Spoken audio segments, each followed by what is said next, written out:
Thank you all. I am an unabashed fan of military reading lists, and a lot of your books have appeared on military reading lists, and it's Christmas time, and we're all looking for books to give. Imagine you are able to assign holiday reading to the Secretary of Defense, or rather just assign a case study of military innovation that you think it is particularly important for the Secretary of Defense to understand. What would that be and why? We'll start with you, Dr. Krepinovich.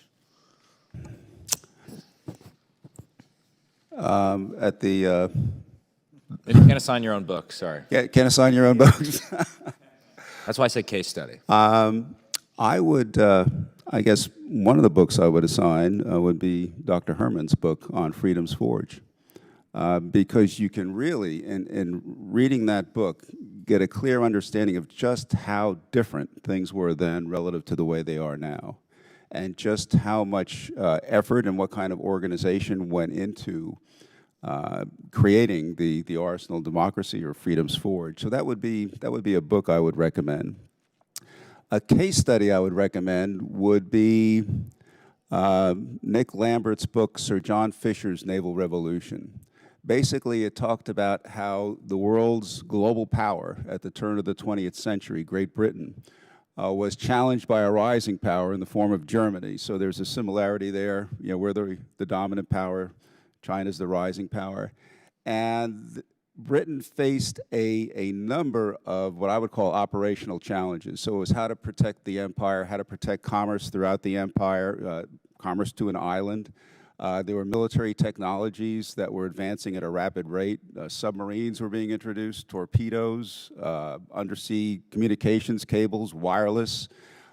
So you have this combination of a country that's lost its lead in some critical areas of the military competition, as we've experienced, but also this raft of new technologies, global commitments. So I think the Fisher Revolution, as Lambert calls it, Sir John Fisher's Naval Revolution, would be a good case study.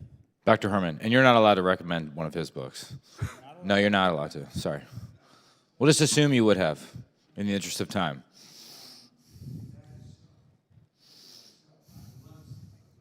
Talk button, don't I?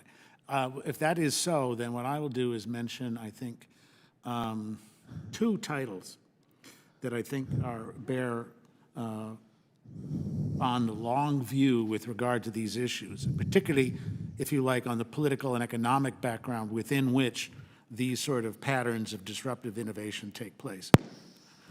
Andy mentioned Nick Lambert's book. I'll mention another Lambert, Andrew Lambert, and his book on maritime states, which is about the evolution of sea power over the centuries and the way in which economic factors and economies and societies become seedbeds for innovation, not just in the military, but also innovation in broader developments of technological progress, of democracy, of a whole range of other areas that I think needs to be part of the wider context in which we think about this.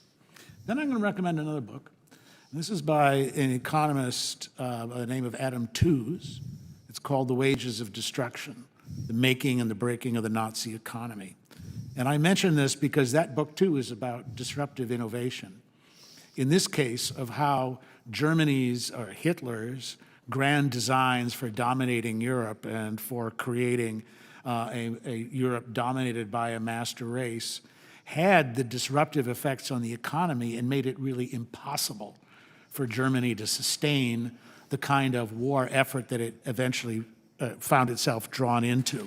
And some of the statistics and the discussion there about the impact of military strategy on the German economy on the one hand, and then on the limitations of that German economy on the way in which the Nazis were able to wage war here is, I think, has a lot of great insights that I'd recommend it for reading. Colonel Gunzinger, in less than 30 seconds. Absolutely. I hesitate to offer one book. Andrew's Seven Deadly Snares is pretty good. You didn't say I couldn't mention him. But there are a number of books written about the interwar period between World War I and World War II. There was a great ferment of generation of new ideas for amphibious warfare, island hopping, strategic bombing, mechanized warfare, written not just by U.S. authors, of course, but by German authors as well. And that was a fantastic period that reshaped how we conducted warfare for decades. So I think it's well worth investigating some of those. I will wrap all these up and send them to Lloyd Austin. So, Mr. Kana.